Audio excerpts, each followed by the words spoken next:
Hello, this is Coach McCarthy. We're on to 4.2 today, talking about our credit history. One of the websites that we didn't look at yesterday that is definitely worth a look is going to be this Veterans United website. I already had it open here.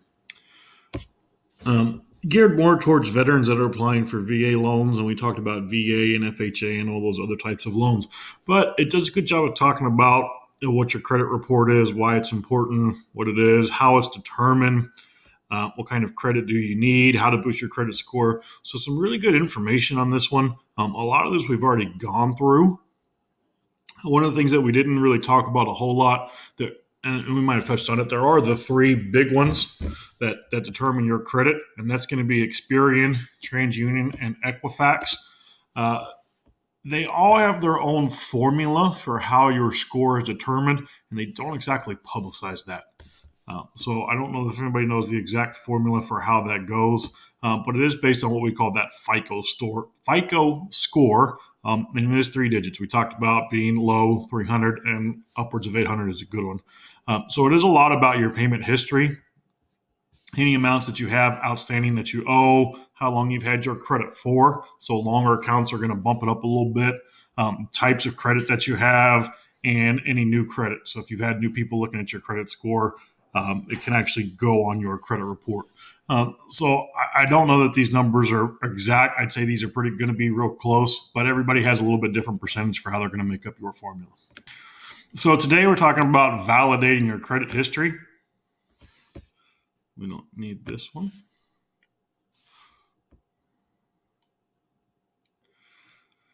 So the best way that you can validate it, all right, is just looking it over. So make sure that you're taking a good look at your credit report to see what's going on. Make sure you don't have any charges that don't match up. Make sure you don't have any discrepancies that don't match up. And that's kind of the main thing. We're going to talk about how to get your credit report and how to go about seeing that information. But the main thing is just make sure that you're checking it and looking at what's going on, seeing if there's anything there you need to take a look at, or anything you want to make a complaint or ask a question about. You do have the right to dispute anything on your credit report. You will have to go through those agencies to do it. And it might show up on one, but not show up on the other. So looking at our things that we're going to talk about here on 4, and I thought it was one of them, so we'll talk about it real quick here. So we don't have one on how to actually get your credit. So we are going to talk about how to get your credit report. Now, everyone is entitled, so like it says right here, you're entitled to one free copy of your credit report every 12 months from each of the 3 nationwide credit reporting companies. You can order them online. Now, there's one thing right here you really have to make sure you pay attention to.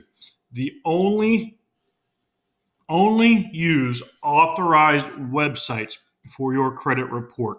Okay, there's going to be a lot of companies that are going to say, hey, we can give you your credit report and it's free and da-da-da-da-da. And that all sounds great. However, please be very, very cautious of who you get your credit report from. The reasoning, you have to give them your social security number to pull your credit report. Your credit report is matched to your social security number.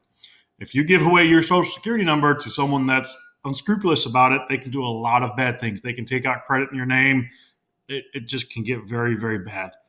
So I will say, be very, very careful about giving away your social security number, and more than just with credit, but in general. Be very cautious and very protective of your social security. So this is from the Federal Trade Commission, and you can order online from Annual Credit Report, the only authorized website for free credit reports, or call. This is coming from the feds. I would say this is going to be pretty reliable. So like it says right here, you will need to provide your name, address, social security number, and date of birth to verify your identity. And that's the really big things you got to be careful about when you start giving away your social security and date of birth, because someone can steal your identity. We talk about that in some later units, but just bad things can happen. All right, so be very careful about that. So let's go check out, we're going to close that one, and I'm going to bring up the 3 websites, and we're going to talk about those. All right, coming back now. Let me tell you guys, this has changed a lot. When I was younger, we didn't have all these websites. We didn't have the internet, so we definitely didn't have websites. But to check your credit history, it was hard. It was a long, daunting process. You had to write letters to people, and it wasn't going to come right away. But things have changed. All right? It's a lot easier to get your credit history now. So we have our 3 websites, and again, Experian, TransUnion, Equifax. and you can go to each one of them. So this is Experian, and this tells you how to get your credit report. All right.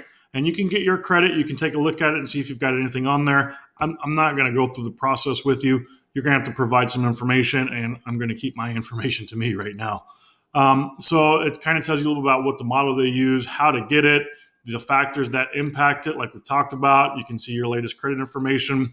There's companies that are going to offer you free credit monitoring. Again, be careful with those because you're going to have to give up some information, your social security and some other information. It tells you how to get your credit score boosted. I've seen commercials, Experian boosts with the cow. So you can do things to bring your credit score up a little bit. And you can get up to date, see if there's been any changes to your account. And it talks about how to make a dispute. Okay. And that's something we've talked about a little bit, that if I have a discrepancy or a dispute, how do I go about doing that? Well, if you have one with Experian, you got to do it their way. The other one that we talked about, Transunion, right here, get your credit report and score. All right. And it talks a little bit about it. It talks about how you can get it. You are entitled to one free from each company every 12 months, which is what it talks about right here. After that, you have to pay for them. Now, you can also get a free credit report if someone pulls your credit. So if you apply for a loan, whether it's an automobile, house, anything, they're going to pull your credit. When they do that, you have the right to a copy of that. Now, that might not be provided to you right away. You might have to ask for it, but that is something that you are eligible to receive. So that's a good way also to make sure that you're checking on things to make sure you're up on everything. All right, and then the third one that we talked about, Equifax. Again, you can check with them on there, and this image is legitimate. Okay, Equifax can say you have an 800, TransUnion can say you have a 785, and Experian can say you have a 789.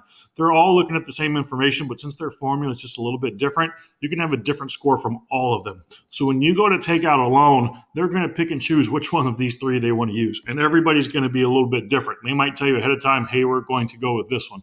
Or we're going to look at the three, we might take the best, or we might take the lowest. So again, when you're applying for those loans, make sure you understand what's going on and how that works. All right, and the last thing I'm going to talk to you guys about, I am not saying you should use this app on a regular basis. This just happens to be what I use. It's called Mint. So I put it on my phone, and I track all my accounts so I can see all my credit cards, how much I owe, I can see my bank accounts and all that. And it also provides me with the credit score, all right? So from that aspect, I do like it because I can see my credit score on a regular basis, and it tells me if it's changed, and they check it for free through that app. So there's a lot of apps that can do those kind of things. Again, be careful with the one that you're using because you're giving up a lot of personal information. This one is the number one most downloaded personal finance app. I don't know if that's on the App Store. You see the little star right there, so I'm not sure exactly what that's on. So live now on iOS, based on all-time app downloads. Okay, so again, it's a cool site. It's a cool app. I like it, but again, you don't have to use it. You use whatever you want, but be careful with your social security number and all your pertinent information.